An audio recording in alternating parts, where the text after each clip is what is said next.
Ini berarti yang kemarin mukul kentongan kemarin tuh arwahnya Bu Sum kah? Tapi kenapa dia malah gangguin aku? Aku salah apa? Terus kenapa pula dia titip pesannya ke aku? Nah, seolah paham dengan apa yang lagi dipikirkan sama si Rahmat, wah, Mas Yus ini ngomong lagi. Kayaknya kamu tuh digangguin sama dia soalnya wajah kamu tuh memang agak mirip sama aku. Mungkin Bu Sum ini mau titip pesannya itu ke aku, tapi keliru, dia malah ke kamu. Dan FYI memang iya, Wak, kata si Rabat juga gitu.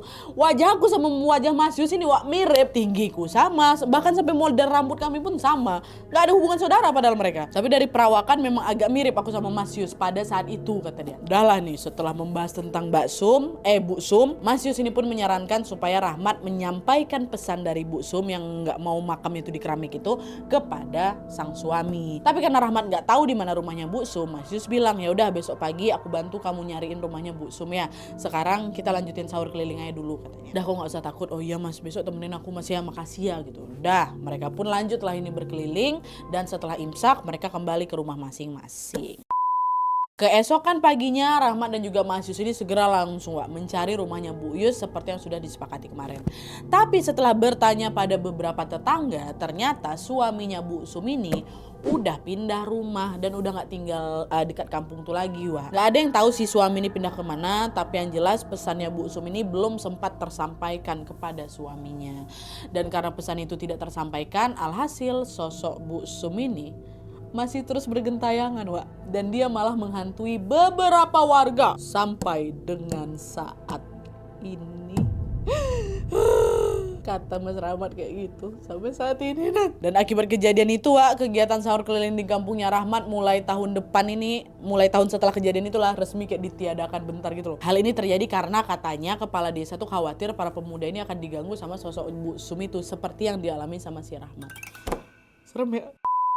Oke, Wak, jadi itu tadi pengalaman Rahmat pada saat dihantui oleh sosok hantu mundong. By the way, hantu mundong itu jamu gendong, Wak. Dari cerita ini aku jadi tahu kalau ternyata ada juga hantu berkeliaran di bulan puasa ya. Soalnya kan kita sering dengar apa, di bulan puasa itu setan-setan katanya dikurung supaya dia nggak ganggu manusia ya kan. Apa mungkin setan-setan yang dikurung tuh yang dimaksud adalah setan iblis yang tujuannya untuk menghasut manusia berbuat dosa. Jadi bukan setan berbentuk jin yang bisa dilihat secara kasat mata. Entahlah, wallahu alam juga, aku gak mau sotoy. Tapi ada juga kan beberapa KW-KW kita tuh yang terjadi pada saat bulan puasa, Wak. Dan ini juga tambahan informasi dari Mas Rahmat, Wak, soal pesannya Bu Sum yang gak mau kuburannya di keramik itu. Entah betulan atau enggak, tapi sebenarnya tradisi mengkeramik kuburan di daerah tempat aku tinggal tuh udah terjadi sejak dulu, Nadia. Dan biasanya gak ada masalah. Baru Bu Sum ini aja gentayangan gegara dia gak mau ada keramik dekat atas kuburannya. Tapi apapun penyebabnya, kita doakan saja semoga arwah Bu Sum bisa tenang di sisi Allah Subhanahu wa taala dan tidak mengganggu warga-warga lagi ya.